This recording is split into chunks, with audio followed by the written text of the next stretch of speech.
Halo semuanya, tahukah kamu? Tanpa kita sadari, sebenarnya kita sudah melaksanakan manajemen resiko dalam kehidupan sehari-hari. Kali ini, kami akan membawa pembahasan tentang manajemen resiko dengan sasaran lulus mata kuliah manajemen resiko.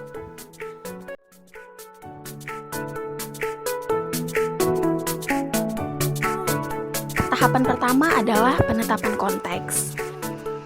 Dalam hal ini, kondisi internal adalah seorang mahasiswa sekaligus pekerja, yakni sebagai part-time admin all shop dengan kepribadian yang cerdas dan tekun. Sebenarnya, tujuan dari konsep manajemen risiko internal adalah untuk mengatur kesadaran diri serta kegiatan yang dilakukan seseorang untuk mencapai sasarannya. Selanjutnya, kondisi eksternalnya adalah yang pertama, rumah dan tempat kerja berjarak kurang dari 3 km dari kampus. Yang kedua, kampus berada di tengah kota. Hal ini mengakibatkan rawan macet. Dan yang ketiga adalah peraturan akademik kampus yang disiplin dan tegas. Serta yang keempat, tugas dari pihak kampus dan tugas dari tempat kerja adalah sama besar.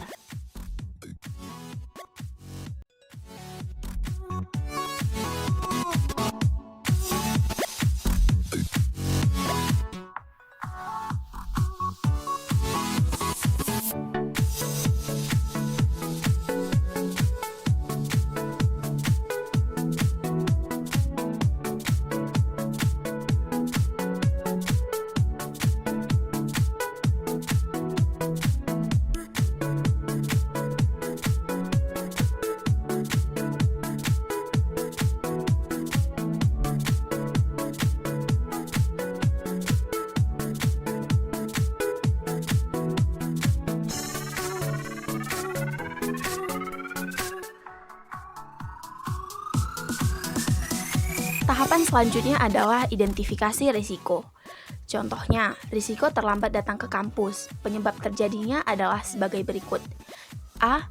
Jam kerja yang bertambah sehingga mengakibatkan pulang kerja lebih lama. B. Lalu lintas macet. C. Kerusakan kendaraan atau angkutan. Sebenarnya, tahapan identifikasi risiko bertujuan untuk mengidentifikasi risiko-risiko yang dapat mempengaruhi pencapaian sasaran mahasiswa tersebut.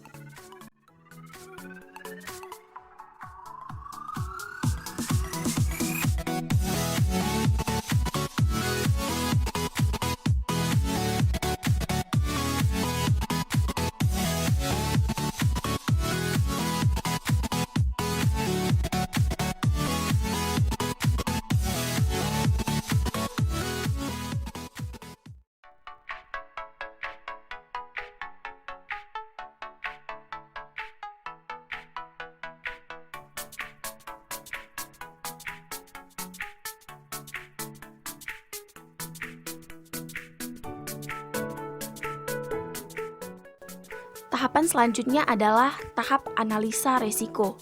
Tahapan ini berisi tentang proses pengukuran risiko. Tujuannya adalah untuk menganalisis kemungkinan dan dampak dari risiko yang telah diidentifikasi.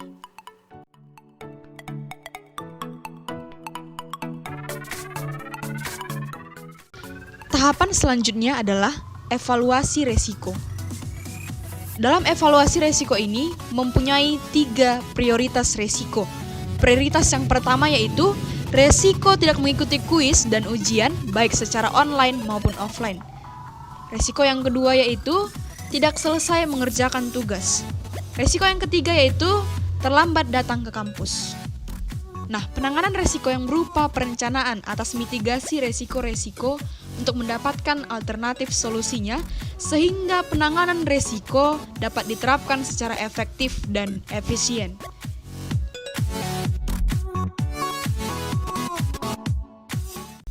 Selanjutnya adalah mitigasi risiko. Risiko tidak mengikuti kuis dan ujian baik secara online maupun offline, mitigasi risikonya akan terjadi sebagai berikut. Yang pertama, memastikan ketersediaan kuota dan jaringan internet. Yang kedua, mengumpulkan kuis online sesuai tenggat dan waktu yang telah ditentukan. Yang ketiga, membayar uang kuliah agar bisa mengikuti ujian UTS maupun UAS. Nah, resiko selanjutnya yaitu tidak selesai mengerjakan tugas. Mitigasi resikonya sebagai berikut. Yang pertama, mengulang materi perkuliahan secara mandiri.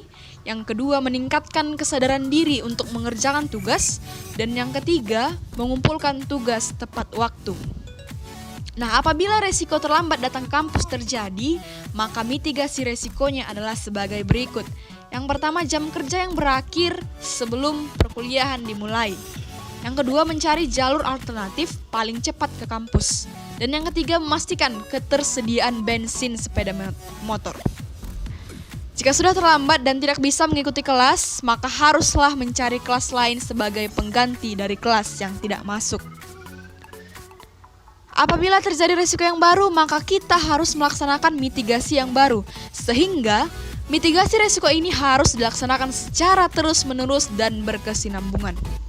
Pada akhirnya, proses-proses tersebut disertai dengan dua proses pendukung, yaitu komunikasi dan konsultasi. Untuk menjamin tersedianya dukungan yang memadai dari setiap kegiatan manajemen risiko dan menjadikan setiap kegiatan mencapai sasarannya dengan tepat.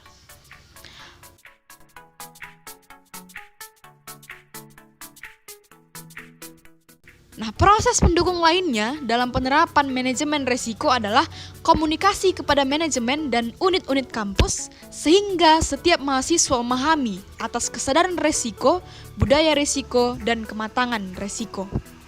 Nah, proses komunikasi inilah yang dilaksanakan sebagai upaya untuk mengukur kesiapan mahasiswa dalam mengatasi risiko dan untuk mengevaluasi penerapan manajemen risiko tersebut. Dengan menerapkan manajemen risiko itu, maka sasaran lulus mata kuliah manajemen risiko dapat tercapai. Terima kasih.